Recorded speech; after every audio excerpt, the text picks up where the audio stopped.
आपण पाहत आहात कराड टुडे न्यूज.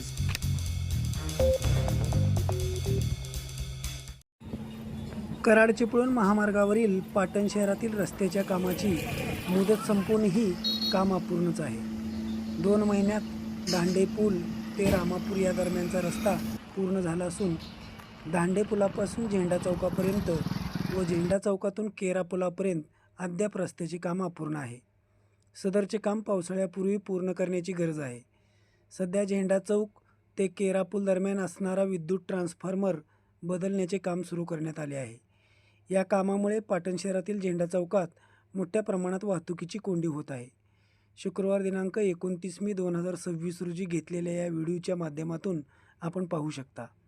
दरम्यान दांडे पूल ते केरा पूल एका बाजूचा रस्ता तातडीने करून वाहतूक सुरू करण्याची मागणी केली जात आहे.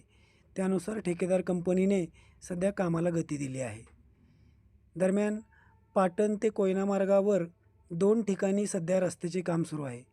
मात्र संगमनगर धक्का नजीक व वांजोळे नजीकचे रस्त्याचे काम अजूनही अपूर्ण असून सदरचे काम पावसाळ्यापूर्वी पूर्ण करण्याची गरज आहे.